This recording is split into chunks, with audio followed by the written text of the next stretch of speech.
이번 사경회 기간 동안에는 구원을 위한 5가지 순종에 대해서 말씀을 드리겠습니다. 구원을 위한 5가지 순종은 지금까지 우리가 많이 들어왔던 5대 교회입니다. 5가지 교회, 중요한 교회이죠. 5대 교회라는 말도 좋은데 아무래도 좀 딱딱한 것 같아서 구원을 위한 5가지 순종이라 하는 말씀으로 이제 제목을 삼았습니다. 그래서 이번 한 8시간 되는 시간인데 이 시간 동안은 이 내용을 다 하기가 쉽지는 않습니다. 그러나 중요한 이 포인트를 가지고 말씀을 드리고 나머지 부족한 부분은 우리 성도님들께서 개인적으로 또 읽고 읽어보시기 바라고, 그리고 또 필요한 것은 우리 여러 소그룹 모임이나 혹은 또 개인적으로 질문하시면 말씀을 드리도록 하겠습니다. 그리고 이제 이 공부를 할 때에 질문도 필요하면 질문도 해가면서 오손도손 하도록 하겠습니다. 제가 일방적으로 이야기하면 아무래도 졸리기도 하고 또 생각이 다른 데 갈 수도 있으니까 서로 대화를 나누면서 할 수 있도록 하기를 바랍니다. 그 다음에 이제 이 교리는 원래 이제 진리를 정말로 사모하면 아주 재밌고 신난데, 그렇지 이 구원에 대한 사모함이 조금 부족하면, 혹은 뭐랄까 또 이 성경에 대한 뭔가 이 깊은 관심이 부족하다 보면 좀 흥미가 없을 수가 있어요. 그러시니까 우리가 이 시간에 깊은 관심을 가지고 한번 이 교리의 문제를 생각을 해보도록 하겠습니다. 먼저 이제 들어가는 말을 보시기 바랍니다. 2가지를 제가 지금 말씀을 했습니다. 첫째, 믿음의 목적과 순종을 먼저 말씀을 드리고 본론으로 들어가도록 하겠습니다. 믿음의 목적, 우리 여러분들 믿음의 목적 다 아시죠? 믿음의 목적, 우리가 인생을 살아가면서 누구나 다 목적을 가지고 삽니다. 목적이 없는 사람이 없어요. 아마 목적이 없이 산다면 그 사람은 아주 전능하나 혹은 머리가 좀 이상이 돼가지고 전혀 인생에 목표 없이 목적 없이 그냥 방황하고 배회하는 그런 인생이 될 것입니다. 누구나 다 목적이 있어요. 그렇다면 우리 신앙의 목적은 무엇인가? 믿음의 목적은 무엇인가? 크게 2가지로 생각해 볼 수 있습니다. 첫째로는 이 세상에서 복된 삶을 누린 것입니다. 맞습니까? 네. 이 세상에서 복된 삶을 누린 것이다. 이 세상에서 복된 삶이란 마음의 평안, 뭐죠? 우리 다 같이 마음의 평안, 물질적 풍요, 신체의 건강함, 가정의 행복, 사회적 성취, 자녀의 형통, 도덕적인 생활, 사교 활동 등입니다. 우리가 예수 믿고 이러한 것들을 얻을 수 있다면 얼마나 좋겠습니까? 이것은 예수 믿든 안 믿든 모든 사람들이 추구하고 원하는 바일 줄 믿습니다. 이것은 우리의 본성과 합치하죠. 우리 본성은 뭐죠? 고통을 피하고 쾌락을 추구하는 본능, 고통을 피하고 행복을 추구하는 본능, 이것이 우리 인간의 본성이죠. 이 본성인데 이것이 종교적으로 나타나면 기복신앙이라 이렇게 이야기합니다. 복을 구하는 신앙이라 이거죠. 그러나 그런 기복신앙이 아니더라도 우리는 이런 것들을 위해서 우리는 얼마나 열심히 사회활동을 하고 있습니까? 여러분들이 지금 직장에서 가서 수고하는 것도 다 이런 것 때문이죠. 사업하면서 수고하는 것도 이 때문이죠. 또 우리 학생들도 역시 열심히 공부해야 할 이유가 뭡니까? 바로 이런 것들을 얻기 위해서 열심히 공부를 합니다. 그래서 하나님을 잘 믿는 사람에게는 하나님께서 이런 복을 준다고 했나요? 안 했나요? 했습니까? 안 했습니까? 성경은 세상적인 복에 대해서 굉장히 많은 부분을 이야기하고 있습니다. 그리고 세상적인 복도 굉장히 중요한 가치라고 생각하고 있어요. 다만 그것이 하나님의 뜻 안에서 그 얻어지는 세상 복을 이야기하기, 얻어지고 누려지는 세상 복을 이야기하지, 하나님을 떠나서, 하나님의 교훈을 떠나서 얻어지는 그 세상적인 복이나 누림이라는 것은 자칫 그것이 죄악될 수가 있고, 결국 이제 하나님의 뜻을 벗어나면 그것은 복이 아니라 오히려 그런 그 소유가, 세상적인 성취가 오히려 인생을 더욱 불행할 수 있다, 이렇게 말씀하고 있습니다. 아시겠죠? 그러니까 하나님을 잘 믿는 사람도 이러한 복을 주신다 이거예요. 그런데 이제 그렇다면 무작정 하나님은 나의 욕심을 채워주시냐? 하나님은 무작정 내가 원하는 대로 마치 도깨비 방울처럼 금나라 뚝딱 은나라 뚝딱 이렇게 하냐 이 말이에요. 그렇습니까? 아니죠. 어떻게 하십니까? 나의 욕심을 채우신 것이 아니라 믿음의 분량만큼, 믿음의 분량만큼 하나님의 뜻 안에서 믿는 자의 필요를 채우신다 이거예요. 뭘 채우신다고요? 필요. 무엇을 채우신다고? 필요. 내 욕심을 채워주신 게 아니라 우리 믿는 자, 우리 믿음의 분량에 따라서 우리 필요를 채우신다 이거예요. 그것을 믿으시기 바랍니다. 아멘. 그것을 믿으시기 바랍니다. 아멘. 하나님은 우리의 필요를 채워주신다. 할렐루야. 아멘. 그러니까 하나님 믿는 사람들은 여러분 이제 살아보시면 압니다. 내가 욕심을 가짐으로써 내 스스로 고통을 자초하고 괴로움을 자초하지, 하나님 뜻에서 주여 먹을 것과 입을 것이 있으면 족한 줄 아나이다. 무엇과 무엇이요? 먹을 것과 입을 것이 있으면 족한 줄로 압니다. 이렇게 생각하고, 그리고 하나님께서 나의 반드시 필요를 채우신다 믿으시면 여러분 풍요롭게 살 수 있어요. 풍성하게 살 수 있습니다. 진정으로 행복하게 살 수 있습니다. 할렐루야. 그러니까 하나님은 내 욕심을 채우신 게 아니라 바로 우리의 필요를 채우신다. 이것을 분명히 믿으시기 바랍니다.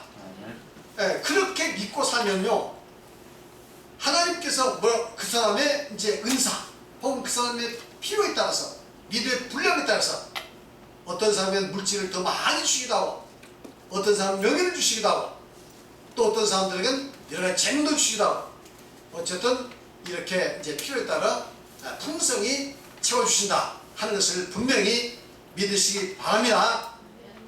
그러나 만일 우리가 이 믿음 생활에 있어서 세상적인 복만을 추구하며 신앙생활을 한다면, 세상적인 복만 바라보고 신앙생활을 한다면 이것은 무엇입니까? 다 같이 하세요. 기복적인 종교생활. 기복적이라는 것은 복만 구한다 이거예요. 기자는 뭡니까? 기원하다, 기도하다 그 뜻이 아니에요. 복만을 구하고 찾는다. 그래서 기복적인 무슨 생활? 종교생활이에요. 종교생활. 그래서 이런 그 기복적인 종교생활은 참된 믿음생활을 할 수 없어요. 기복적인 종교생활은 뭐라고요? 참된 믿음생활을 할 수 없다. 세상에서는 다 기복적인 종교생활입니다. 불교 가서 부처님 앞에 비는 것, 아니면 무슨 점을 것. 세상 사람들이 종교생활하는 것은 거의 99%다 기복적인 종교생활이에요. 세상적으로 편안하면 돼요. 집안에 애군이 물리치고 그저 세상이 편안하면 된다 이거죠. 복받고 살면 된다는 거죠. 특별히 물질적인 것들, 물질적이고 또 세상적인 것들, 명예라든가 자손이 형통하고 잘 된다는 것은 한 것이죠. 그것은 무엇과 합친다고요? 우리 인간의 본성과 합치되는 것이다. 본성과 합치되는, 말하자면 그 이기심에 대한 충족, 욕망에 대한 충족, 이것이 종교 형태로 나타나면 바로 기복적인 신앙이다. 이렇게 이야기를 하는 것입니다. 이해하시겠죠? 네. 그래서 이 기복적인 요소, 종교에는 반드시 기복적인 요소가 있지만 이 기복적인 요소에만 매달려서 또 이것이 주가 되어가지고 믿음 생활하는 것은 이게 참된 믿음 생활이 아니다. 그래서 우리는 반성하셔야 돼요. 하나님은 우리의 처지와 형편을 잘 아십니다. 믿습니까? 그래서 예수님께서 말씀하시길 무엇을 먹을까? 무엇을 입을까? 무엇을 마실까? 걱정하지 마라. 이런 것들은 안 믿는 이방인들이 구한 것이다. 너희는 그나마 그 일을 구하라. 그리하면 이 모든 것을 너에게 주시라. 말씀하셨죠?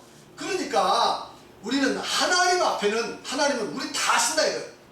맡기기만 하면, 믿기만 하면 먹을 것, 입을 것, 우리의 삶을 어떻게 행복하게 살고 풍족하게 살고, 그리고 우리 자손들이 어떻게 잘 되는가, 하나님은 잘 하신다 이거예요.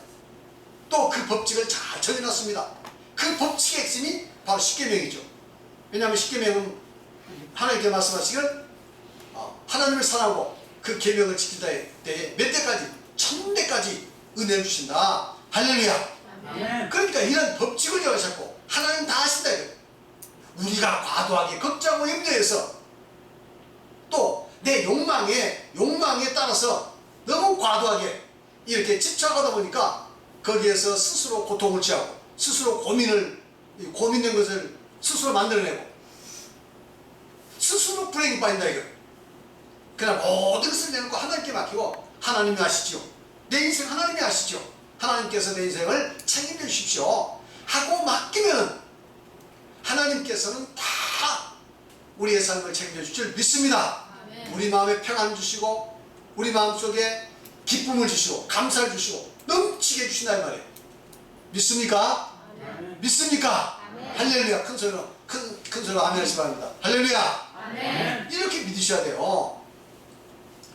그래서 이런 그 기복적인 종교 생활에 매달려서는 안 되고 이제는 거기서 벗어나서 바로 이 하나님께서 원하시는 믿음의 본질을 추구하면서 나가신 여러분이 되시길 바랍니다. 그럼 나머지 문제는 걱정 것이 없어요. 얼마나 감사합니까? 얼마나 행복합니까?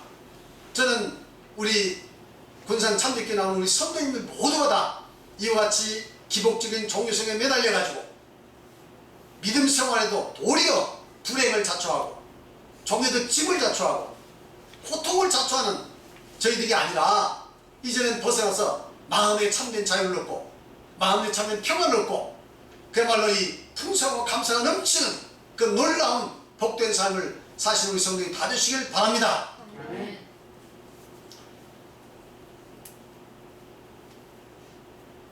어떤 종교를 갖든지 대다수의 사람들은 이런 그 기복적인 그 종교 생활을 목적으로 기복적인 신앙, 기복을 목적으로 종교 생활하는 경우가 많죠. 예수를 믿고 교회에 다닌다고 하면서 이 구원에 참된 목적도 모르고 어떻게 해야 구원받을지에 대한 이치도 모르고 어떻게 그러죠? 그러면서 기복적 종교 생활하는 사람이 너무 많습니다. 이것을 아셔야 돼요. 우리는 우리 자신을 반성해서 그러니까 하나님께서 이제는 이 기복적인 종교 생활에서 벗어나기 위해서 몸부림을 쳐야 합니다. 힘써야 돼요. 이 기복적인 종교 생활은 우리 본성과 합치게 되기 때문에 얼마나 그것이 강력한지 모릅니다. 내가 구원을 사모한다, 진리를 사모한다 하면서도 어느새 금방 우리는 기복적인 종교성에 빠져가지고 그저 세상적으로 잘 되면 감사하고 뭔 일이 안 되면 하나님을 원망한다거나 인생을 원망한다거나 이웃을 원망한다거나 사수팔자를 원망한다거나 조상을 원망한다거나 이렇게 되어가지고 오히려 이 잘못된 믿음으로 빠지고 믿음의 실족을 당할 수가 있습니다. 절대 여기에 빠져서는 안 됩니다. 그래서 마귀는 이와같이 우리 타락된 욕망을 부추겨가지고 신앙생활하되 기복적인 종교생활에 매여 생활하도록 끊임없이 여러분 유혹한다는 걸 아셔야 합니다. 우리는 벗어나야 돼요. 할렐루야. 벗어나야 합니다. 믿습니까? 네. 벗어나면 못 받습니다. 벗어나면 마음의 평안이 있고, 벗어나면 마음의 자유가 있고, 또 벗어날 때 하나님께 주신 진정한 축복된 삶을 살 수 있습니다. 그리고 내세의 참된 소망이 우리 마음속에 풍성해지게 되고, 내세의 참된 소망은 놀랍게도 내 삶을 얼마나 의미있게 만들고, 얼마나 행복하게 만들고, 얼마나 평안하게 만들고, 그리고 어떠한 어려움과 고난도 능히 극복할 수 있는 힘을 준지 알 수가 없어요. 우리 하늘나라의 진정한 소망이 우리 성도님들의 마음속에 가득 찰 수 있기를 바랍니다. 아멘. 그 소망이 여러분의 어두움을 밝히시길 바랍니다. 아멘. 그 소망이 여러분 마음속에 충만한 소망으로 역사할 수 있기를 바랍니다. 아멘. 근데 이런 기복적인 종교생활하는 신도는 서로 열심히 믿음 생활한다도 구원을 받을 수 있다는 보장이 없어요. 여러분 그걸 다시 아셔야 합니다. 열심도 똑같은 열심이 아니에요. 여러분 세상적으로 복받기 위해서 물 한 잔 놓고도 열심과 정성한 사람이 있습니다. 그 기복신앙도 굉장히 열심히 있고 굉장히 정성이 있고 열심과 정성이 있어요. 그렇다고 해서 이 기복적인 종교 생활을 하게 되면 구원받을 수 있냐? 비록 믿음 생활을 열심히 한다고 기복적인 종교 생활에 빠져서 믿음 생활하면 구원받는다고 보장을 못 한다 이 말이에요. 이해하시겠습니까? 할렐루야. 아멘. 그러니까 나는 지금 우리는 구원받기 위해서 믿음 생활하는데 이런 기복적인 종교 생활 여기에 얽매여 가지고 여기에 빠져서 열심을 합니다. 충성을 합니다. 헌금도 많이 해요. 때로는 새벽 기도 나와서 1시간 2시간도 기도합니다. 그렇다고 해서 구원받는 게 아니라 아시겠습니까? 기복적인 종교생활이 얼마나 무서운지 여러분 아셔야 합니다. 신앙의 입문에 있어서는 신앙을 하는 데 있어서 신앙생활로 들어오는 데 있어서는 굉장히 매력이 있고 굉장히 흡인력이 있어요. 그런데 진정한 진리로 나가고 참된 구원으로 나가는 데 있어서 이것만큼 큰 또 방해자가 없습니다. 이해하시겠습니까? 그러니까 우리는 이 기복적인 종교생활에서 빠져나오면서 몸부림치지 않으면 나도 모르게 내 생각이 내 믿음이 거기에 사로잡혀버려요. 그렇게 믿음 생활하면 열심히 믿음 생활 해놓고도 결과적으로 나중에 구원받지 못하면 그 열심이 무슨 의미가 있습니까? 그 노력이 무슨 의미가 있어요? 우리가 이것을 잘 아셔야 합니다. 그래서 이 기복적인 종교생활은 나를 믿음 생활로 인도하고 또 믿음 생활을 하게 하는데 굉장히 강력한 자석과 같은 힘이 있지만 그러나 진정으로 자유로 나가고 진정 마음의 평안으로 나가고 진정으로 구원을 나가는데 이것만큼 또한 강력하게 우리를 붙드는 힘이 없다 하는 것을 아시고 이제는 믿음 생활 들어오셨으면 바로 이 기복적인 종교 생활을 끊어내도록 해야 할 줄 믿습니다. 그래야 자유가 있고 기쁨이 있고 평안이 있고 참된 행복이 있고 그리고 하나님께 더 가까이 나갈 수가 있고 또 하나님의 놀라운 은혜를 받을 수 있고 궁극적으로 하나님 앞에 구원받을 수 있는 우리 성도님이 될 수 있을 믿습니다. 그 다음에 이제 둘째로 우리 믿음의 목적은 구원을 얻기 위한 것이다. 둘째로 뭐라고요? 구원을 얻기 위한 것이다. 하나님은 성도들이 이 세상에서 복되게 살기를 원하시죠. 맞습니까? 우리가 이 세상에서 복되게 살기를 원합니다. 행복하게 살기를 원합니다. 마치 우리 부모가 자식을 세상에 낳게 태어나게 해서 그 부모의 소원이 뭡니까? 이 세상에서 우리 자식들이 행복하게 사는 것. 물론 부유하게 살면 더 좋겠죠. 중요한 것은 부유하든 혹은 가난하든 행복하게 사는 거예요. 인생을 비관해서 사니 못 사니 이렇게 사는 건 원치 않다 이 말이에요. 여러분 여러분 자식들 지금 대부분 다 결혼하신 분 자식 있잖아요. 소원이 뭡니까? 자식들 이 세상에서 행복하게 살았으면. 그 밖에 큰 소원이 더 있습니까? 건강, 행복하고 씩씩하고, 맞죠? 그러면서 물질적으로도 더 풍성히 살면 플러스가 좋은 거죠. 물질적으로는 풍성하게 사는데 뭐 집안이 풍비박산이다. 그러면 부모에게 얼마나 큰 고통이 되고 괴로움이 되겠습니까? 다소간 좀 물질적으로 풍부하게 못 살아도 서로 부부간에 행복하게 살고 사랑하며 살고, 인생을 정말 이렇게 씩씩하게 이렇게 살 때에 그것을 본 부모의 마음이 얼마나 기쁘겠어요. 얼마나 기쁘겠어요. 그러니까 우리가 이 세상에서 행복하게 사는 것이 부모에게 진정한 효도인 줄 믿습니다. 또 그것은 하나님 믿는 우리 성도 마찬가지입니다. 우리가 이 세상에서 하나님의 법칙 안에서 행복하게 사는 것이 바로 하나님 잘 믿는 것이고, 하나님을 기쁘시게 하는 것이고, 하나님을 영광되게 하는 것인 줄 여러분 믿으시기 바랍니다. 자, 그렇지만 구원을 받는 것, 이제는 하나님은 마지막으로 가장 무엇을 원하십니까? 무엇을 하죠? 궁극적으로 구원받는 거에게 믿습니까? 우리가 여기 나와 있는 거, 여러분 가장 궁극적인 목표는 뭐죠? 구원받는 것이다. 이것을 고백해야 돼요. 아, 나는 그냥 어쩔 수 없이 나왔어. 자의반 타의반이야. 물론 그런 분도 고맙습니다. 정말 고맙습니다. 여기 앉아 계신 것만 해도 저것은 그렇게 큰 위로가 되고 감사할 수가 없어요.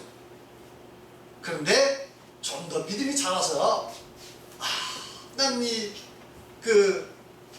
목사의 이야기를 듣고 보니까 정말 구원이 정말 중요하네.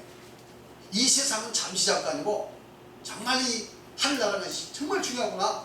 이것을 깨닫고, 그래, 내가 처음에 교회 나올 때는 그냥 자의반 타의반 나왔지만, 그러나 나는 이제 구원을 포기할 수 없다. 구원이 너무 소중하다. 이렇게 믿음이 들어가서, 그래서 교회에 나오신다면 저를 10배, 20배 기쁘게 할 뿐만 아니라 하나님을 진정으로 기쁘게 하는 삶이 될 줄 믿습니다. 그런 성도의 마음속에 진정한 하나님의 평안과 위로와 소망이 넘치게 될 줄 믿습니다. 그래서 이 구원받는 것, 이것이 믿음의 최고의 목표이며 믿음의 참된 목적입니다. 맞습니까? 그래서 우리의 믿음이 최고의 목표, 최고의 목표, 그 다음에 참된 목적을 향해서 여러분 끊임없이 다가가는 여러분이 되시길 바랍니다. 만일 우리가 죽은 후에 구원을 받지 못한다면, 받지 못하고 영원한 지옥의 형벌을 만나면 잠시 잠깐인 이 세상의 부귀영화를 누리고 행복하게 산다는들 무슨 소리 있겠냐 이거죠. 이 세상에서 아무리 부유하게 살고 아무리 화려하게 살고 부귀영화를 다 누린다 하더라도 만일 우리가 구원받지 못하면 무슨 의미가 있겠습니까? 여러분 지금 이 말씀에 동의하십니까? 동의하십니까? 나는 죽어서 어떻게 될지 나는 그건 관심 없어. 나는 이 세상에서 그냥 잘 먹고 잘 살고 부유하게 살면 되겠어. 그렇습니까? 저는 그런 성도님들이 없으시기 바랍니다. 이 세상에서 다소간 내가 어렵고 힘들게 살아도 나는 하나의 소망이 있는 것이 이렇게 행복할 수가 없어. 이렇게 좋을 수가 없어. 이렇게 믿으시고 신앙생활하는 여러분이 되시길 바랍니다. 솔로몬은 고백했어요. 전도서 1장 2절. 내세에 소망이 없는 그 현세적인 그런 그 현세에서의 부귀영화에 대해서 다음과 같이 고백하고 있습니다. 전도서 1장 2절 다 같이 시작. 헛되고 헛되며 헛되고 헛되니 모든 것이 헛되도다. 헛되고 헛되며 헛되고 헛되니 모든 것이 헛되도다. 이것이 솔로몬이 고백한 마지막 나이가 들어서 늙어져서 고백한 인생에 대한 고백이에요. 솔로몬은 부귀영화를 다 누렸습니다. 전무후무한 부귀영화 쾌락을 다 누렸어요. 그런데 이 솔로몬이 그렇게 다 누리고 나서 고백하기를 헛되다는 거죠. 헛되고 헛되며 헛되거더니 모든 것이 헛되다. 어떤 분은 그렇게 생각 좀 몰라요. 헛될 때 헛될지라도 나도 그렇게 한번 살아봤습니다. 이 중에서도 그런 생각 혹시 가진 분 없어요? 나 헛될 때 헛되도 내 사랑이 그렇게 한번 살아봤습니다. 그러면 여한이 없겠다. 이렇게 생각하실 분도 있을 것입니다. 근데 여러분, 그래서 죽어가는 순간 아무리 인생에 소망이 없이 죽음이 다가올수록 이제는 두려워서 부들부들 떨고 이를 갈면서 인생 헛되다고 외친다면 그러면 비참한 인생이었습니까?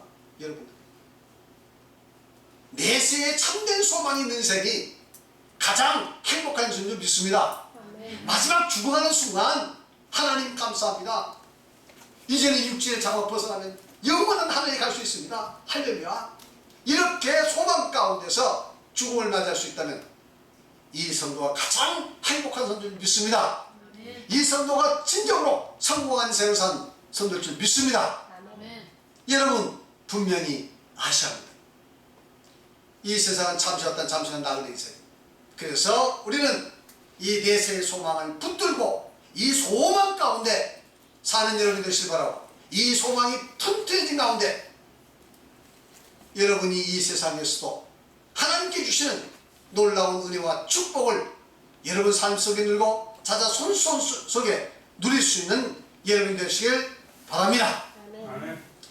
만일 우리가 이 세상에서 잘 먹고 잘 살았지만 부귀영화를 누렸지만 구원받지 못한다면 솔로몬이 마음대로 헛되고 헛되며 헛되니 모든 것이 헛되다, 이 정도가 아닙니다. 여러분들, 이것은 내세가 없다고 생각할 때 그저 헛될 따름이에요. 내세가 없다고 생각합시다. 다 이제 없으면 다 둥그름 같은 거죠. 죽을 때는 뭐 우리가 가져갈 거 있습니까? 있나요 없나요? 있어요? 가져갈 거 없습니다. 다 빈손았다 빈손한 인생에. 그런데 죽어서 지옥을 간다면 헛된 것이 아니라 헛된 정도가 아니라 만일 지옥을 간다면 어떻게 되겠습니까? 이보다 더 비참한 인생이 어디 있겠어요? 맞습니까? 만일 죽어서 지옥을 간다면 헛된 정도가 아니라 이보다 더 비참한 일이 어디가 되냐, 가장 비참한 일을 믿습니다. 헛된 것이 아니라 비참한 인생. 그래서 저희들은 이 믿음의 분명한 목적, 영원히 구원이라는 이 분명한 목적을 가지고 여러분 믿음 생활 하시길 바랍니다. 아멘. 인생은 정말 잠시 잠깐입니다. 히브리서도 그렇지 않습니까? 잠시 잠깐이면 50일가 없으니 지체하지 아니라. 잠시 잠깐. 1000년이 하루 같고 하루가 1000년 같다 이 사실이 있지만 하나님 앞에서는 1000년이 하루 같다 이거. 우리 인생이란 게 100년 200년 산다 하더라도 지나고 나면 그 순간 과거는 다 이 꿈 같습니다. 맞죠? 과거는 꿈 같아요. 1000년을 사도 지난 과거는 다 어제까지는 꿈 같습니다. 그래서 인생은 본질이 험한 겁니다. 그런데 우리가 하나님 앞에서 이 구원을 분명히 깨달으면 우리는 험한 인생이 아니라 충만한 소망 가운데 살게 줄 믿습니다. 내가 살아있는 이유를 분명히 알게 됩니다. 사람들은 자기가 살아야 할 이유를 잘 모르기 때문에 때로는 좌절하고 절망하고 극단적인 선택을 하는 거예요. 우리는 살아있는 이유, 왜 살아있는 이유를 분명히 알아요. 우리가 생명을 가졌다는 것은 얼마나 소중한지 몰라요. 왜냐하면 내 이 생명이 있기에 나는 하나님을 알게 되고 하나님을 경외할 수 있게 되고, 내가 이 생명이 있기에 나는 구원을 알게 되고 구원받을 수 있는 줄 믿습니다. 만일 내가 생명이 없으면 어떻게 되겠어요? 이 세상에 태어나지 않았으면 물론 뭐 내 생은 아무것도 없겠죠. 그러나 우리가 내 생명이 있기에 나는 천지만물 창조하신 하나님을 알게 되고 그 하나님을 알기에 그 안에 구원이 있다는 걸 분명히 알게 돼. 그래서 내 인생에 무한한 가치가 있습니다. 할렐루야. 아멘. 소홀히 할 수 없는 거예요. 내 인생은, 내 생명은 얼마나 소중합니까? 이 소중한 인생을 소중하게 알고 생각하고 누리는 우리 성도님 되시길 바랍니다. 아멘. 우리는 조그만 일에 부안해도 오지 말고, 조그만 일에 너무 좌절하고 절망하지 말고, 우리는 이 소망 가운데 우리에게 주어진 이 하나밖에 없는 이 귀한 생명을 풍성하게 누리는 여러분이 되시길 바랍니다. 그렇게 해서 무엇보다도 구원의 확신이 여러분 속에 넘쳐날 줄 믿습니다. 아멘. 그래서 성도들이 믿음을 시작한 동기는 처음에는 대부분 세상적인 축복에 대한 관심이나 혹은 우연한 동기였을 수가 있죠. 맞나요? 대부분 세상적인 축복 받기 위해서 혹은 우연한 동기죠. 맞죠? 네. 재수 씨는 어떻게 보십니까? 그냥 그 종교적 본능이라고 해요. 두 가지. 우연히 이 황씨 집에 왔고, 우연히 나 이제 아가씨 때부터 믿음을 갖고 싶었던 종교적 아. 본능이 있었고, 네. 그러다가 이제 우연히 이제 군산으로 오게 되면서 네. 많이 이렇게 배우게 됐죠. 할렐루야. 감사합니다. 아우 저렇게 좀 우리 54님처럼 다들 변화오듯이 하는데, 물론 이제 대부분 다 열심히시지만 그렇게 되시기 바랍니다. 그러나 믿음의 참된 목적인 구원을 바로 알고 구원을 가장 소중하게 생각하는 믿음으로 성장해 나갈 것입니다. 할렐루야. 아멘. 할렐루야. 아멘. 네. 그 다음에 이제 순종. 그렇게 하기 위해서는, 이렇게 믿음이 이제 구원을 가장 소중하게 생각하는 믿음으로 성장하기 위해서는 무엇보다도 구원에 관한 예수님과 제자들의 가르침을 잘 깨달아 믿고 순종할 것입니다. 믿고 순종해야 돼. 예수님과 제자들이 가르치시고 가르치신 내용들을 잘 깨달아야 돼. 그 다음에 믿고 순종해야 돼. 구원에 관한 내용은 구약성경에는 체계적으로 나와 있지 않아요. 구원에 관해서는 구약성경은 나와 있지 않습니다. 구원은 오직 이제 예수님이 가르치고 계시하시고 제자들이 이해하고 믿고 순종했던 구원에 관한 진리는 복음서와 사도행전과 편지서에 기록되어 있어요. 편지서라고 쓰시기 바랍니다. 복음서와 사도행전과 어디라고요? 편지서신에 기록이 되어 있어요. 편지서신은 이제 로마서부터 어디까지죠? 계시록 전까지. 계시록도 물론 편지긴 합니다. 이건 계시 내용이죠. 구원을 받기 위해서는 예수 그리스도를 믿는 믿음이 가장 중요한 요소예요. 이게 구원받기 위해서는 예수 그리스도를 믿는 믿음이 가장 중요하다 이거예요.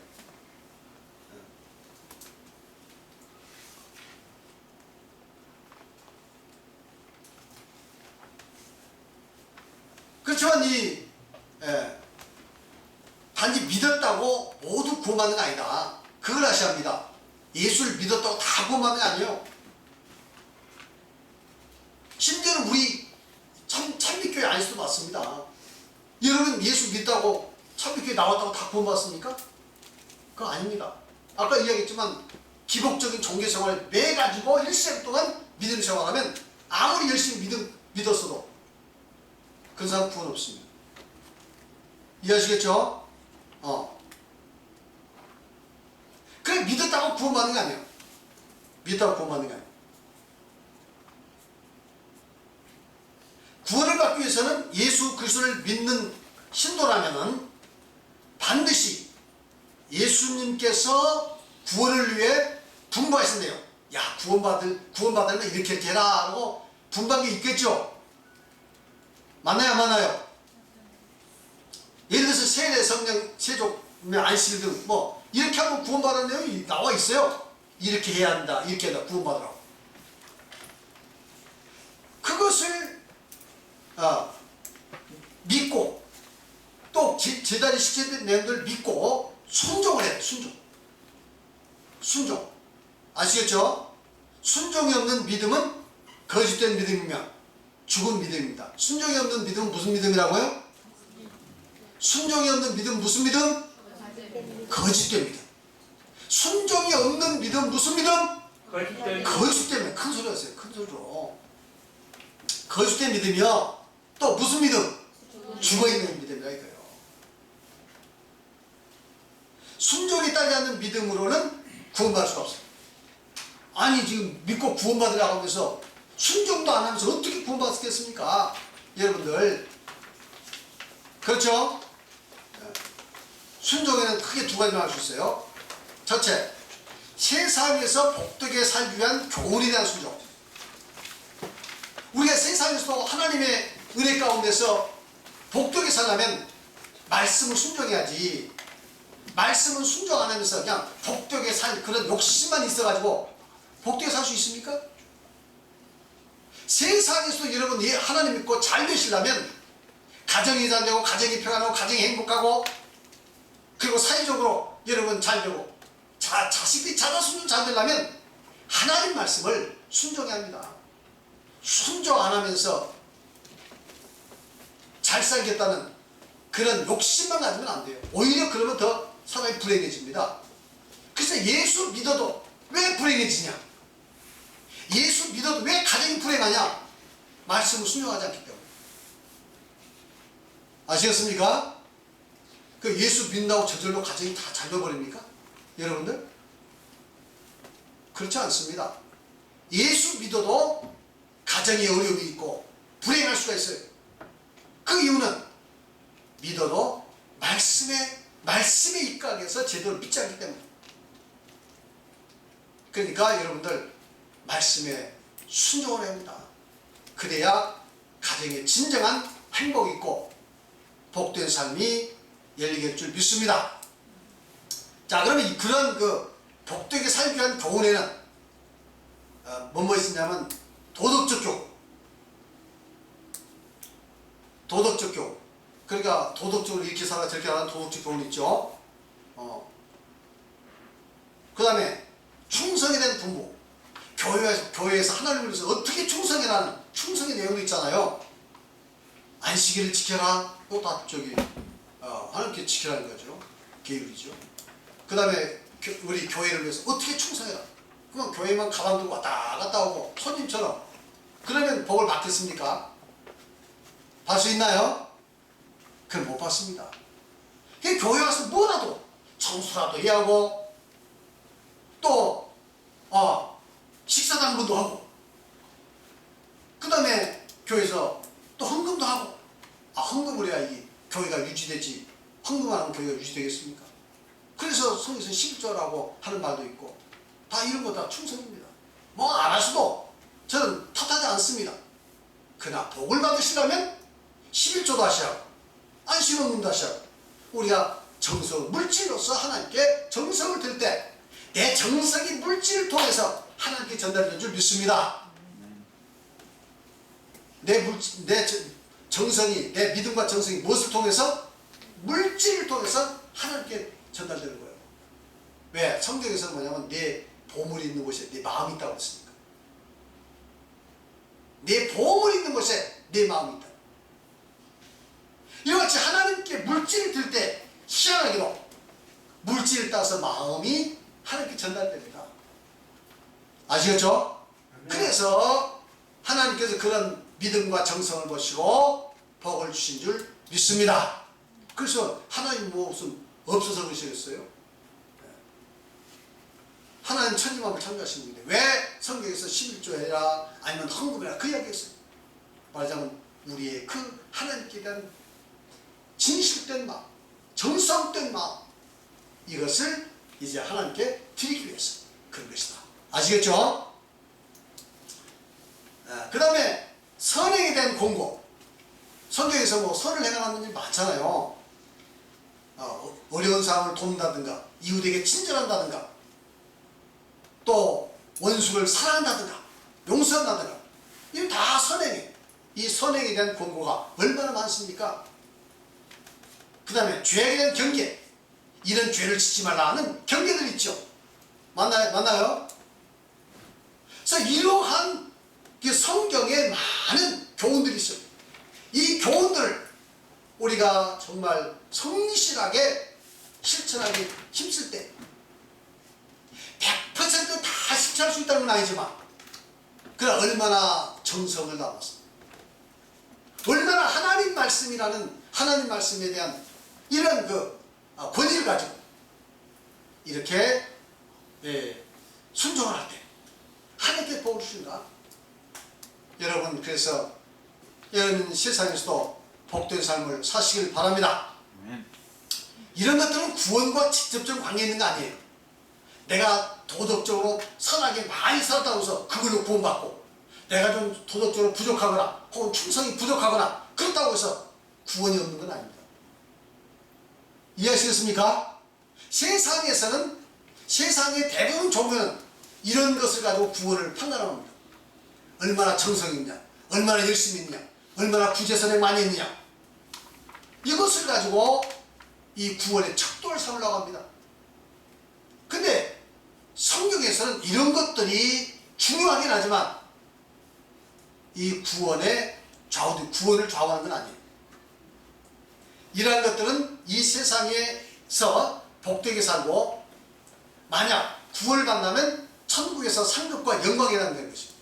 이제 구원, 이 세상에서 예를 들어서 어떤 사람이 예수 안 믿어도 하나님 말씀을 서로 모른다 하더라도 그 말씀의 법칙에 입각해서 열심히 살면 복되게 삽니다. 그 사람은. 그래서 성경에서는 엿새 동안 땀 흘려 일하라고 했죠. 힘써 일하라고 했죠. 그러니까 열심히 일하는 사람이 물질적으로도 풍요롭게 삽니다. 아니 열심히 일하면서 빈둥빈둥한 사람이 어떻게 복되게 살겠습니까? 물질적으로. 말도 안 되죠. 성경에서는 열심히 땀 흘려서 일하고 있습니다. 일하기 싫어하거든 먹지도 마라. 굶어 죽으라 이겁니다. 일하기 싫어? 굶어 죽어라. 이 성경의 이야기예요. 그러니까 저희들이 열심히 일하는 것은 축복입니다. 그리고 열심히 일하는 자체가 축복이며 열심히 일할 때 또 얼마나 많은 우리가 경제적인 풍요를 누릴 수 있습니까? 그렇죠? 그거 성경이 가르칩니다. 근데 세상 사람들은 뭐 성경이 가르치면 아니래도 열심히 일하는 사람들이 복을 받습니다. 맞죠? 그리고 또 선하게 사는 사람들이 복을 받습니다. 물론 복이라 하니까 무슨 거부가 된다 그 뜻은 아니에요. 그저 살만하게 부족함 없이 살 수 있습니다. 행복하게 살 수 있습니다. 그래서 하나님을 안 믿어도 하나님의 법칙에 따라 사는 사람들은 복을 받습니다. 하나님을 믿어도 하나님의 법칙에 따라 사지 않는 사람은 복을 받지 못합니다. 그것이 하나님께 정해진 법칙이에요. 하나님이 무슨 그런 법칙도 어긋나서 단지 교회에 나온다는 이유로 마구 교회 나오면 무조건 퍼부어주고 교회 안 나오면 하나님 안 믿으니까 너는 쫄딱 굶어라. 그런 게 아니라 이 말이죠. 이해하시겠습니까? 하나님은 무슨 하나님? 법칙을 정해오시나. 그래서 그 법칙대로 살면 복을 받습니다. 할렐루야. 아시겠죠? 자, 그 다음에 이제 구원받은 사람이라면, 예를 들어서 나 구원받은 사람이라면 그만큼 열심히 하면 이 세상에도 복을 받을 뿐만 아니라 하늘나라 가서도 영광과 상을 받습니다. 내가 좀 더 선하게 살고 내가 좀 더 충성하고 내가 더 하나님께 더 열심히고 도덕적으로 선하게 살고 당연히 하나님께서 상급에 차등이 있죠. 여러분 지옥에 가도 다 차등이 있습니다. 벌을 더 많이 받을 사람, 벌을 덜 받을 사람 다 지옥도 차등이 있어요. 하늘나라도 차등이 있습니다. 더 영광을 많이 받을 사람, 더 영광을 적게 받을 사람. 그렇다고 해서 무슨 내가 하늘나라에서 차등이 있다고 해서 차별받는 건 아니에요. 그래서 분리있다는 건 아니에요. 그저 영광이 적을 따름이고 또 기쁨이 적을 따름이고 하나님과 교제가 멀 따름이지. 구원 하늘나라 가서 다 차등이 있습니다. 할렐루야. 그래서 성경에서는 해의 영광이 다르고 달의 영광이 다르고 별의 영광이 다른데 별과 별의 영광도 다르다. 그러니까 이 해가 같은 영광을 봤어. 달과 같은 영광을 봤어. 또 뭐 별과 같은 영광인데 별 중에서도 아주 반짝이는 별이 있고 희미한 별이 있고. 저는 우리 성도들이 다 해와 같은 영광에 나갈 수 있기를 바랍니다. 하나님께 가서 해 같은 영광을 받고 하나님과 가까이 예수 그리스도 가까이 지내면서 그 기쁨이 충만한 삶이 되길 바랍니다. 하늘나라 가면 이와 같이 영광의 크기에 따라서 기쁨이 다릅니다. 영광이 크면 그만큼 기쁘고 행복하고, 영광이 적으면 그만큼 행복하긴 하지만 그 행복의 강도가 적습니다. 이해하시겠죠? 그래서 하늘나라에서 해와 같은 영광, 달과 같은 영광, 그 영광을 다 받는 우리 성도님 되시길 바랍니다. 자, 그 다음에 만약 이러한 것들이 죄악과 관련된 것이라면, 예를 들어서 도덕적 계명이라든가 어떤 하나님의 그 분부가 죄악과 관련된 것이라면 이건 어떻게 하죠? 십자가를 의지해서 진정으로 회개하면 용서받을 수 있죠. 맞나요? 아멘. 용서받을 수 있어요. 따라서 이러한 것들에 대한 순종 여부는 이생에서 복과 이생에서의 복된 삶과 내세의 상급과 영광에 영향을 미치는 것이죠. 그것으로 구원을 좌우하는 건 아니다 이거죠. 뭔 말이죠?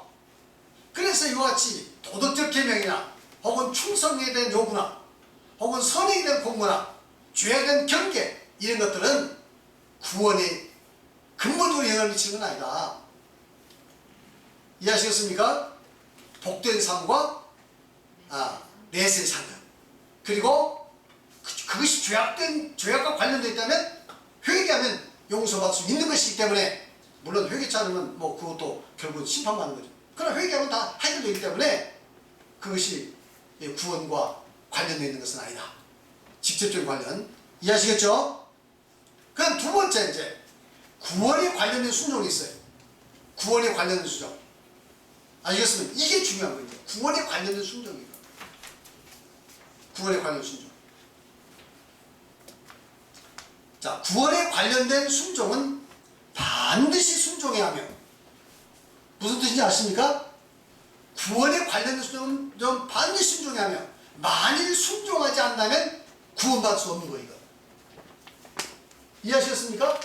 도덕적 계명들은 순종하는 만큼 이 세상에 복받고 하늘나라에서 영광을 받고, 그것이 죄악과 관련된 것이라면 만일 내가 잘못을 했을 때 회개하면 용서받지만, 그러나 지금 여기서 말하는 구원에 관련된 이 순종이라는 것은 순종을 안 하면 구원을 못 받는다 이 말이에요. 아시겠습니까? 얼마나 중요합니까? 그러니까 보통 순종에서 뭉뚱그려가지고 순종하는 구원 못 받는다고 가끔 목사님들이 이렇게 언표를 놓을 수도 있습니다. 당신 목사만 안 받으면 구원 못 받는다. 그래서 목사 말 안 듣는다고 왜 구원 못 받습니까? 말 안 들으면 세상에서 복을 못 받을 수 있고 하나님 앞에서 영광을 덜 받을 수도 있지만 구원 못 받는 건 아닙니다. 이해하시겠죠? 근데 막 순종으로 전부 포괄적으로 해줘. 순종해야, 또 어떤 분은 그래요. 순종해야 구원 받는다면 우리가 어떻게 다 성경에서 다 순종한다고. 순종도 구원과 관계없는 순종이 있고 구원과 직접적인 관계 있는 순종이 있다 이 말이에요. 그것도 구별해놔야 돼. 지금 여기서 오늘 이번에 공부할 이 5가지는 구원과 관계 있는 순종이에요. 아시겠습니까? 아멘. 아시겠습니까? 할렐루야. 아멘. 이걸 아시라니까. 이 구분을 해야 돼요. 이 구분을 할 줄 알아야, 나는 이렇게 해서 구원받은 사람이구나. 여러분, 이 미혹에 빠지지 않습니다. 미혹에 빠져라. 그래서 이제 구원과 관련된 순종, 이것을 이번에 살피기로 하고, 그리고 이 문제는 한 번 아니라 100번, 1000번 우리가 공부해서, 야, 정말 이렇구나. 이렇게 해서 내가 구원받았구나. 이렇게 해서 내가 하늘 나가는구나. 그걸 생각하면 얼마나 이 구원과 관련된 순종이 귀합니까? 할렐루야. 내가 이것을 확실히 깨닫고 미래하고, 그리고 나는 이것을 한 사람이라도 더 전해야 돼. 그래서 한 사람의 영혼이라도 구원받게 하는 그런 이런 일을 우리가 감당할 줄 믿습니다. 나는 깨닫고 구원받았으면서 만일 남에게 전하지 않는다면 진정으로 구원받은 사람입니까? 진정으로 구원을 사모한 사람입니까? 그러니까 우리는 이걸 깨닫고 한 사람에게도 전하기 위해서 힘쓰고 기도하고 마음 아파하고 그래서 이 복음을 열심히 전할 수 있는 우리 성도님 되시기를 바랍니다. 자, 예수님은 믿는 자에게 구원을 받기 위해 어떻게 할 것인가를 가르치셨고, 예수님은 믿는 자에게 구원받기 위해서 어떻게 할 것을 뭐 했다고요? 가르쳤습니다. 가르쳤습니다. 제자들은 이러한 것들을 이해하고 그 다음에 믿고 실천하겠어요. 제자들은. 이해하시겠습니까? 이러한 구원을 받기 위해서 반드시 순종해야 할 예수님의 분부가 신약성경에는, 구약성경에는 구원에 대한 내용이 있다고 있습니까? 없습니까? 없습니다. 구약성경은 절대 구원에 관한 게 없어요. 구원을 받기 위해서 예비적으로 많은 이야기들과 많은 사건들이 있지만 직접적으로 이렇게 해야 구원받는다 저렇게 해야 구원받는다 그건 없어요. 오직 구원은 예수님이 오셔서 예수님이 직접 가르치시고 밝혀주신 거예요. 제자들은 그것을 이해하고 믿고 순종했던 것입니다. 할렐루야. 아멘. 그래 신약성경에만 있어요. 그러면 신약성경에 있는 이 구원은 눈 씻고 이제 찾아보면 몇 가지로 요약되냐? 바로 5가지로 요약됩니다. 할렐루야. 믿음을 전제해서 그렇다 입니다. 믿음도 포함돼. 예수를 믿는 믿음도 포함되죠. 가장 중요한 거. 이것은 보편적이니까 이건 믿음에 관련되는 것이고, 이제 순종. 예수는 믿는 거지 믿는 것은 순종한 거 아니잖아요. 믿음에 관련된 거예요. 그리고 그 다음에 믿고 나서 이제 어떻게 할 거냐 하는 문제는 행동에 옮기는 순종이에요. 그래서 믿고 행동에 옮겨야 할 순종에 관련된 것은 모두 몇 가지라고요? 5가지입니다. 5가지. 이것 위에 더 찾아보시면 우리는 그거 순종합니다. 그러나 신약성경 아무리 찾아봐도 이 5가지 외에는 없습니다. 할렐루야. 아멘. 그래서 이 5가지 봐야 돼요. 첫째, 뭐죠? 올바른 침례. 내가 일부러 올바른이라는 걸 집어넣었어요. 하도 가짜가 많으니까. 이해하시겠습니까? 하도 가짜가 많으니까 올바른만 했어요. 올바른 침례는 침례라고 해서 그냥 무조건 침례만 받으면 아닙니다. 세례라고 해서 무조건 세례라고 해서 된 게 아니에요. 올바라야 된다 이거예요. 올바라야. 그 다음에 성령의 세례. 성령을 받아야 돼. 그 다음에 올바른 세종례. 세종례도 중요합니다 여러분들. 올바른 성찬례. 그리고 십계명. 십계명 속에 들어있는 안식일. 왜냐하면 안식일은 십계명과 더불어서 이야기가 돼야지 그냥 안식일만 이야기해서는 안 돼요. 자칫 안식일만 이야기하면 우리가 율법주의자 같은 그런 오해를 받을 수가 있습니다. 십계명과 더불어서 구원과 얼마나 중요한가를 동시에 이야기하면서 그 다음에 안식일을 이야기를 해요. 자, 이 5가지 순종을 이 5가지 순종을 좀 더 깊이 상고하면서 깊이 생각하면서 깊이 산세히 고찰하면서 내가 예수 그리스도를 믿을 때 과연 바르게 순종을 하고 있는가 하는 것을 편견에 사로잡힘 없이 성경에 입각하여 자세히 살펴보기 바랍니다. 사람은 누구나 편견이 있습니까? 없습니까? 있나요? 없나요? 사람은 누구나 편견이 생깁니다. 최초로 믿었던 것에 가장 큰 편견이 있어요. 우리는 각인이라는 말 들어보셨죠? 각인이 뭡니까? 네? 새겨 듣는 거. 각인. 새겨 듣는 거. 각인이라는 말은 어디서 왔냐면요. 조류가 있잖아요. 새 종류. 새 종류가 그 알에서 딱 깨어나서 첫 번째 눈에 띄는 그것을 엄마로 합니다. 첫 번째, 이제, 예를 들어 병아리가 혹은 꿩이라든가 독수리라든가 다 마찬가지예요. 알에서 딱 깨어나면 첫 번째 딱 보고 첫 번째 듣는 음성. 이것이 이제 그것이 어미의 소리라고 알아요. 어미의 모습을 어미의 소리로 알아듣습니다. 그래서 딱 각인이 되어버려요. 그래가지고 이제 깨어나서 예를 들어서 처음에 사람을 봤다. 그 음성을 듣다. 그러면 이제 그 사람의 음성이 엄마고 그 사람의 모습이 또 엄마인 거예요. 그러니까 쫓쫓쫓 따라다닙니다. 그래서 이 독수리라든가 혹은 이런 맹금류도 길들일 때 처음부터 뭐 큰 놈을 잡아다 길들면 길 안 됐습니다. 뭐 보통 한 1년이면 다 커버리니까 이제 알을 갖다가 부화할 때 평생에 이 독수리를 내가 이제 들고 다닌다. 그러면 이제 깨는 순간 자기를 보여줍니다. 그리고 음성을 들려줘요.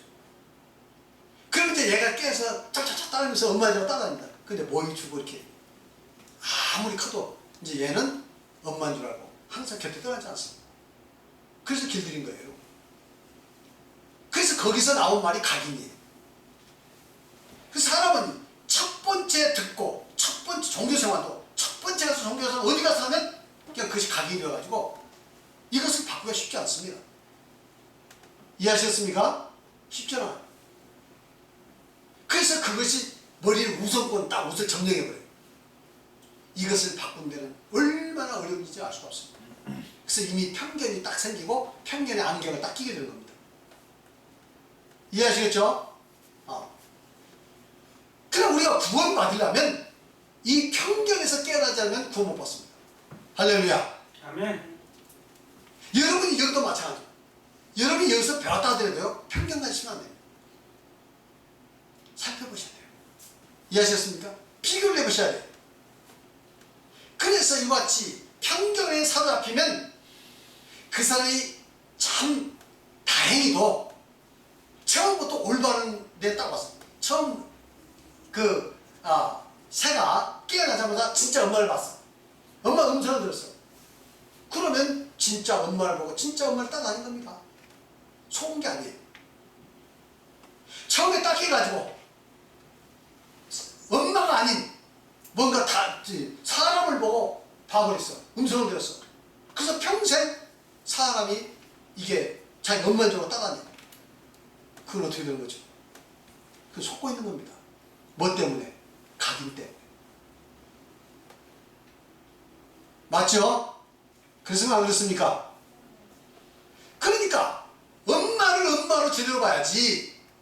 처음에 잘못 봐버리면 잘못된 것을 진짜로 알고 살아간다 이 말이에요. 종교도 마찬가지. 세상도 다 마찬가지. 인간은 어쩔 수 없이 편견의 동물이에요. 편견에서 벗어날 방법이 없습니다. 애국주의도 편견입니다. 애국주의도. 지역 편견도 있어요. 지역 감정. 다 편견이에요. 맞죠? 왜 우리나라만 사랑해야 합니까? 사실 내가 만일 한국 사람의 피를 가졌어도 애초부터 태어나기를 내가 미국에서 태어나서 미국에서 생활했다 봅시다. 그러면 애국이 어디 있습니까? 미국이 내 조국이지. 맞죠? 그러면 뭐 조국이라는 게 뭐 있어요? 이거 다 편견이에요. 사람이 만드는 편견입니다. 자기 이익과 자기 뭘 지키기 위한 편견입니다. 그래서 어쨌든 사람은 이 편견에서 벗어날 수 있는 것은 아니지만 그것이 구원과 관계없는 것이라면 좀 더 편견에 사로잡히는데 뭐가 문제겠어요? 맞습니까? 내 나라가 북한 사람들이 북한이 우리 이 인민공화국이 천국이다 믿고 산다 한들 어떻겠어요? 안 믿고 사는 것보다 행복하지. 아무리 비참해도. 그렇죠? 그건 구원과 관계없기 때문에 그런 다소간의 그런 편견에 사는 것 관계없습니다. 우리도 마찬가지.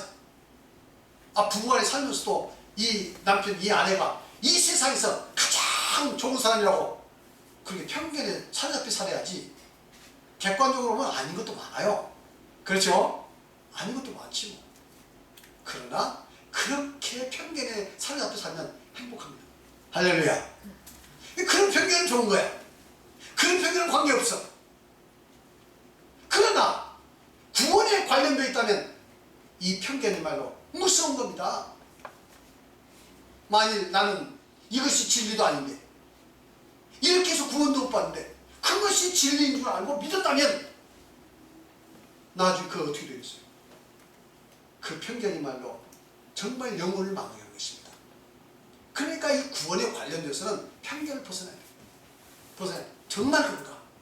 어떻게? 정말 그런가?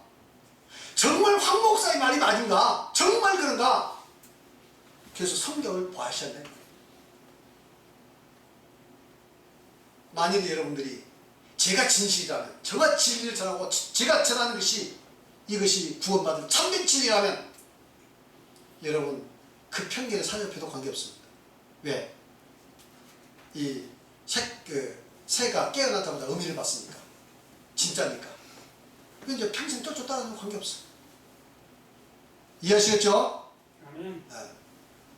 그러나 여러분 객관적인 눈을 가질 수 있도록 그 이제 하나님께 부여하고 그 다음에 성경을 봐요. 왜 하나님께 성경을 얼마나 자유로운 시대예요. 이 성경을 내 손 안에 들고 얼마든지 볼 수 있는 이 자유로운 시대. 여러분 지금부터 500년 600년 전에는 이런 인쇄술이 발달 안 해가지고 성경을 가지려면 성경 하나를 필사하잖아요. 지금 돈은 1억이 듭니다. 요 성경을 가죽에다가 한번 필사해서 성경 한 권을 만드는데 요즘도 1억이 든다 이 말이에요. 옛날에는. 그런데 누가 성경 볼 수 있겠습니까? 교회, 큰 교회나 하나 있고 아니면 부자들이라든가 이런 사람도 있고 그 정도지 함부로 성경도 못 봤습니다. 그런 시대의 사람들은 아무런 뭔가 이 진실을 확인의 길도 없이 그냥 무조건 가르침을 믿어야했어요. 더군다나 정치적으로 이 하나의 종교가 정치 인형화되고 정치에 수단이 되어 있기 때문에 그거 안 따르면 죽습니다. 그런 시대에 그 사람들은 오르게 믿고 싶어도 믿을 수 있는 그런 여건도 아닌 상태에서 그냥 믿었어요. 근데 지금은 어떻습니까? 성경이 한 손에 쥐었잖아요. 이렇게 성경을 한 손에 쥐어서 영생을 얻으라고 생명을 얻으라고 우리 하나님께서 말세에 우리에게 이 귀한 기회를 줬습니다. 성경을 보는 사람들이 없어요. 성경을 보는 사람들이 없어요. 요즘에는 인터넷이 발달돼가지고 성경 가지고 다니는 것도 이제 귀찮아요. 이거 참 슬픈 일이에요. 그러면서 구원받는다고요? 그러면서 구원받는다고요? 아니 구원에 대해 소망도 없고 구원에 대해서 알아볼 생각도 하고 그냥 낱말 듣고 구원받는다고요? 전 여러분들이 앞으로 이 성경 말씀을 신약을 통해서 더 자세히 보시고 정말 5가지가 구원을 위해서 우리 예수님께서 분부하신 것인지 확실히 깨닫고 믿고 순종할 수 있기를 바랍니다. 그리고 구약을 통해서 하나님의 구원을 위해서 섭리하시는 그 하나님의 섭리를 이제는 살피면서 이야, 정말 이렇게 구원이 오묘하구나 하면서 여러분의 믿음이 더 깊어지시기 바랍니다. 할렐루야. 성경은 예수님을 믿지만 바르게 순종하지 않으면 구원이 없다고 수없이 경고하고 있어요. 어떻게 해요? 성경 예수님을 믿지만 바르게 순종하지 않으면 절대 구원 없다 하는 준엄한 경고들이 있다 이 말이에요. 준엄한 경고. 구원을 사모하는 사람들은 이러한 경고의 말씀을 두렵게 알고 간절한 마음으로 구원을 사모하며 자신의 믿음을 검토하며 잘못되었다면 과감하게 순종하도록 해야 돼. 잘못되었다면 내가 이렇게 순종하겠다. 과감히 고쳐야 한다는 말이에요. 이해하시겠습니까? 할렐루야. 아멘. 자, 그러면 성경에서 순종하지 않으면 구원받지 못한다는 우리 예수님의 말씀 한번 보시겠습니다. 성경 말씀 요한복음 3장 36절 다같이 시작. 아들을 믿는 자에게는 영생이 있고 아들에게 순종하지 아니한 자는 영생을 보지 못하고 도리어 하나님의 진노가 그 위에 머물러 있느니라. 아들을 믿는 자, 여기서 아들은 누구죠? 예수 그리스도. 하나님이 세상을 이처럼 살아서 독생자를 주시니 이런 자를 믿는 자마다 멸망치 않고 영원히 영생을 얻게 합니다. 어디 나온 말씀이에요? 요한복음 3장 16절에 그렇게 이야기합니다. 그런데 같은 요한복음 3장 36절에 보면 뭐라고 해야 합니까? 아들을 믿는 자는 영생이 있다. 아들을 믿는 자는 영생이 있다. 그런데 아들에게 순종하지 않는 자는 영생을 보지 못한다. 그게 무슨 뜻입니까? 아들을 믿어야 영생을 얻되 그러나 순종하지 않으면 구원받을 수 없다. 그 뜻 아닙니까? 맞나요? 맞지 않나요? 맞나요? 맞지 않나요? 예. 영생을 못 주면 도리어 반대로 영생을 받지 못할 뿐만 아니라 도리어 하나님의 진노가 그에 머물러있느니라. 하나님의 진노가 뭡니까? 하나님의 심판, 지옥의 형벌이 그 위에 머물렀다 이거예요. 할렐루야. 여러분 이런 말씀을 보면 두렵지 않습니까?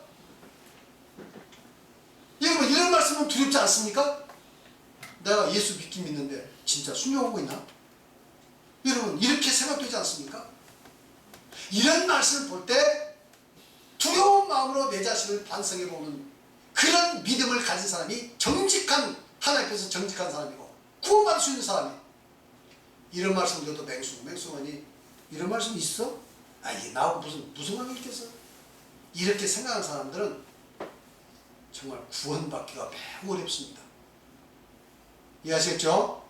이런 말씀 볼 때마다 정말 그런가? 나는 하나님 앞에 순종하지 못한 게 뭐 있겠어? 이렇게 두려운 마음, 경건하게 자기 자신을 돌아볼 줄 알아야죠. 마태복음 7장 22절 23절에 보면 여러분들이 많이 우리가 읽었던 내용들이 다 같이 시작. 나더러 주여 주여 하는 자마다 다 천국에 들어갈 것이 아니오 다만 하늘에 계신 내 아버지 뜻대로 행한 자에 들어가리라. 그날에 많은 사람이 나더이되 주여 주여 우리가 주의 이름으로 선자노다며 주의 이름으로 귀신을 쫓아내며 주의 이름으로 많은 권능을 행하지 아니하나이까 하리니 그때 내가 그들에게 밝히 말하되 내가 너희를 도무지 알지 못하니 불법을 행하는 자들아 내게서 떠나가라 하리라. 많이 들으셨죠? 많이 들으셨죠?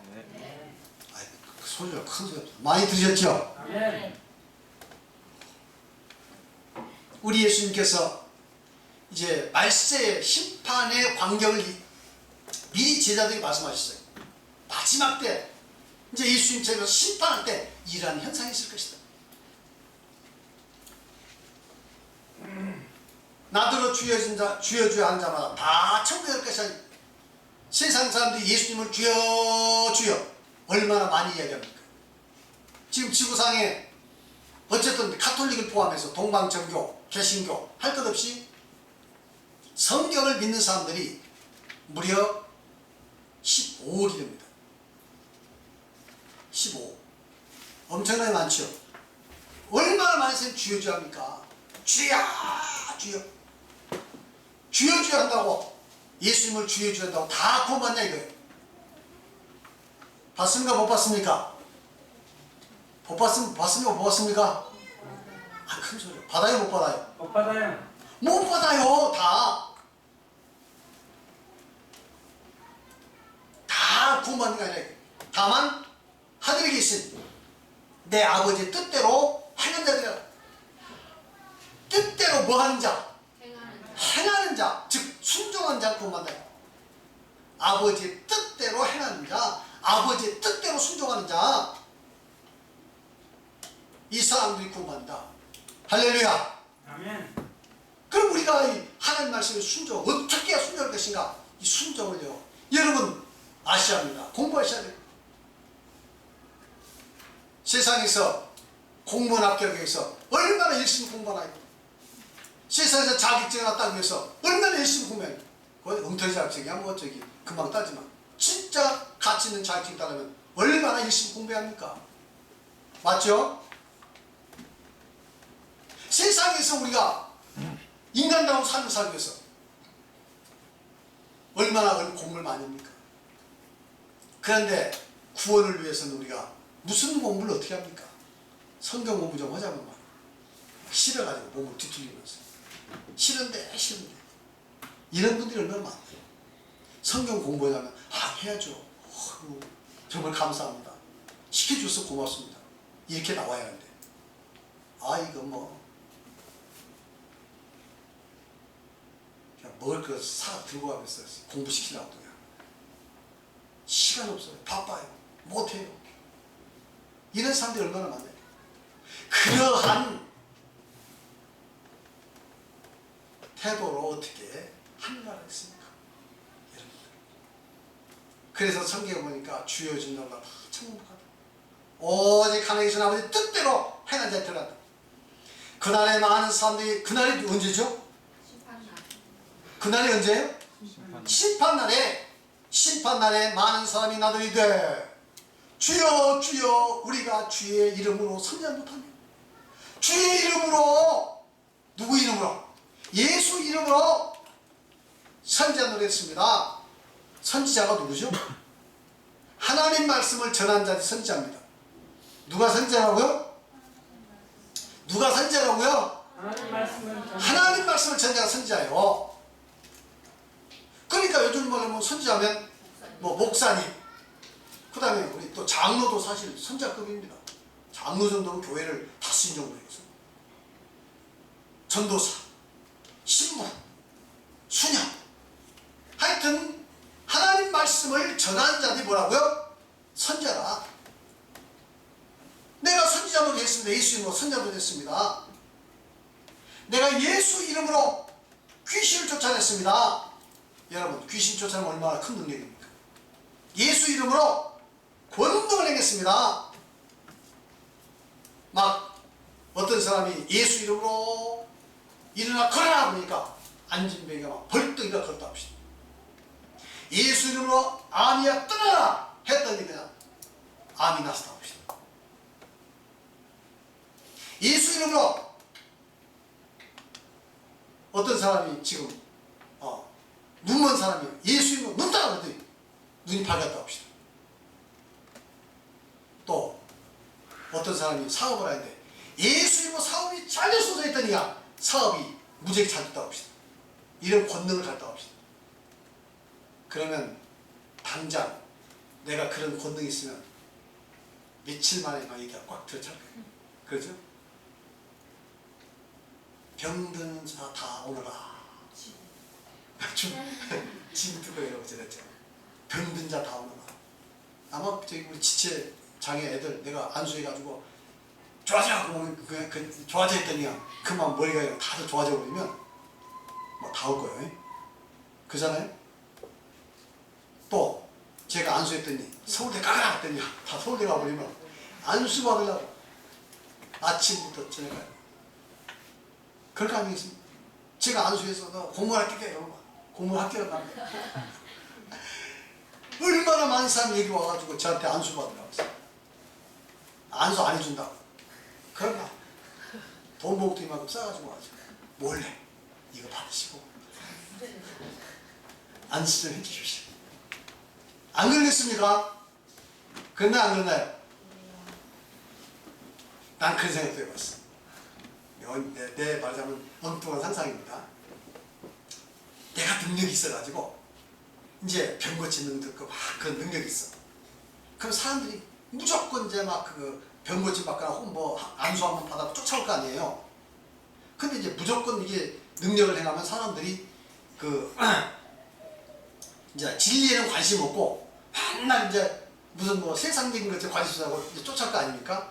그래서 성경을 식독을 하고 구원의 원리를 확실하게 암송하고 한 사람에게는 내가 안수해 주겠습니다. 이렇게 해서 진리 말씀 확실히 깨닫고서 안수 받으시고 막 이렇게 했으면 어떨까 하는 그런 엉뚱한 상상을 했습니다. 우리 하나님께서 정말 능력 주시나면 나 그렇게 하겠어요. 진리 말씀 확실히 구원에 대한 5가지 순종도 다 공부하고 나서 오시오. 근데 안수하겠습니다. 그러면 진짜 그래가지고 제가 능력이 있어가지고 안수했더니 다 공무원 학교 가고 안수했더니 다 막 좋은 대학 가고 그러면 아마 과열사이 있을 거예요. 아, 우리 황 목사가 가르친 구원의 원리 강의시가 아주 그 학원들이 생겨날 거예요. 그럴 거 아니겠어요? 성경 강의 요거 하여튼 10도만 제대로 하면 이제 그 시험 딱 보고 나서 합격을 하면 안수 딱 해주면 되니까 참 이런 상상도 해봤습니다 제가. 하나님께서는 저에게 그런 능력이라는 권능을 아직 주시지 않았습니다. 그러나 혹시 여러분 중에서 열심히 기도하고 해서 그런 능력을 행하는 분이 있었으면 좋겠어요. 대만에도 그런 집사님이 계신데 여자 집사님인데 양마리아 집사님인데 정말 기도 많이 하시고 그래가지고 그분은 귀신 쫓아내고 병 고치는 전문이에요. 진짜 교회 안에서도 교회 안에서 뭐 병이 있으면 그분 찾아와서 안수가 놀라운 기사회적이 많이 일어났습니다. 그런 분도 있어요. 여러분 그렇게 되시길 바랍니다. 그때 내가 그들에게 밝히마되 내가 너희를 도무지 알지 못하니 불법을 행하는 자 따라가라. 불법을 행했대. 예수 믿어도 말씀에 순종하지 않으면 뭐 하는 겁니까? 불법을 행하는 거예요. 아니 예수 믿는다면 당연히 예수님 말씀에 순종하는 것이 그게 순리입니다. 근데 믿는다고 하면서 순종 안 하면 불법 행하는 거예요. 그렇죠? 그러니까 예수를 믿는다고 했으면 거기에는 뭐가 전제되어 있습니까? 순종이 전제되어 있고 예수를 믿는다면 나 순종하겠습니다 하는 뜻이라면 내가 참미교회 다닌다 이렇게 이야기했으면 참미교회의 이 가르침에 순종하도록 하는 것은 암묵적으로 다 그게 들어있단 말이에요. 나 교회는 다닌대요. 난 순종할 수 없어요. 그럼 그거 고치거린다고 그 사람. 교회 나와서도 꼭 여기서 교회에서 뭐 하자면 반대방을 해요. 나는 반대입니다. 나는 반대입니다 그러면 나중에 어떻게 했어요? 하다 안 되면 나중에 제가 불러서 부릅니다. 이제 다른 교회 한번 찾아보시죠. 이렇게 그러시려면 다른 데 맞는 데 한번 찾아보시죠. 그럴 거 아니겠습니까? 네. 그러니까 어쨌든 말이죠. 이와 같이 내가 참미교회에 다녀서 믿음 전하겠다면 이 참미교회에 여기에 규칙이라든가 여기에 순종하는 것 이것이 전제됐다 이 말이에요. 내가 예수 믿는다 그러면 뭐가 전제되어 있어요? 이제는 예수님 말씀 순종하겠습니다 전제되어 있어요. 그런데 예수를 믿되 난 순종한다. 그럼 뭐가 돼요? 그것은 예수 믿는 것이 불법이 되는 겁니다. 이해하시겠죠? 자, 그 다음에 히브리서 4장 시작. 그러면 거기에 들어갈 자들이 남아있을거니와 복음 전을 먼저 받은 자들은 순종하지 아니함으로 말미암아 들어가지 못하였으므로 거기에 들어갈 자들이 남아있거니와 거기에 들어간다는 게 어디죠? 천국에 들어갈 자들이 남아있거니와 복음 전을 먼저 받은 자들이 순종하지 아니함으로 들어가지 못했다. 순종하지 못하면 못 들어갑니다. 할렐루야. 믿어도 순종하지 않으면 못 들어갑니다. 믿음이랑 다 똑같은 믿음이 아니에요. 순종하는 믿음이 참됨인 줄 믿습니다. 자식이랑 똑같은 자식 아니에요. 순종하는 자식이 진짜 자식이지. 맞습니까? 그 다음에 야고보서 2장 14절 다 같이 시작. 내 형제들아 만일 사람이 믿음이 있느라고 행함이 없으면 무슨 유익이 있으려? 그 믿음이 능히 자기를 구원하겠느냐? 영혼이 없는 몸이 죽음같이 행함이 없는 믿음은 죽은 믿음이라. 만일 사람이 믿음이 있다. 나 믿음 있어. 예수 믿어. 나 10년, 20년, 30년 믿었어. 만일 이렇게 한다 하더라도 행함이 없으면, 즉 순종이 없으면 무슨 유익이냐 이거예요. 맞습니까? 무슨 유익이냐 이거예요. 그 믿음이, 순종이 없는 그 믿음이 어떻게 자기를 구원하겠느냐? 할렐루야.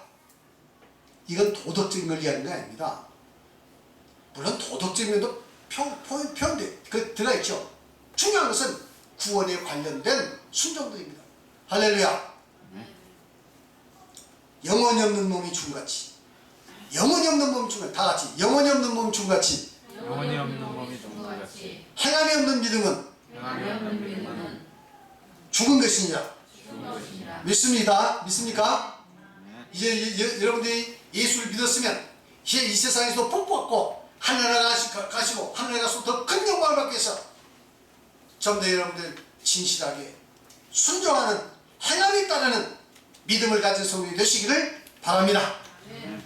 사도행전 15장 22절, 사무엘상 15장 22절 다 같이 시작. 사무엘이 이르되 여호와께서 번제와 다른 제사를 그 목소리 청종하는 것을 좋아하신 같이 좋아하시나이까. 순종이 제사로 나왔고 듣는 것이 수양이 기본하니 순종이 못 받아나가요? 제사. 순종이 제사로 나왔다. 하나님 말씀에 순종하는 것이 우리가 11조 듣는 거 나왔습니다. 11조 아니라 내 몸을 불사로 내 재산을 팔아서 하나님께 바쳐도 만일에 이 구원에 관련된 이 순종에 말씀에 순종하지 않으면 아무 소용이 없습니다. 맞습니까? 그러나 다소간 내가 부족하더라도 구원에 관련된 이러한 중요한 교훈에 중요한 가르침에 순종한다면 그 사람은 구원받을 수 있습니다. 할렐루야. 오늘 여기까지 저 시간. 질문 있습니까? 질문 있습니까?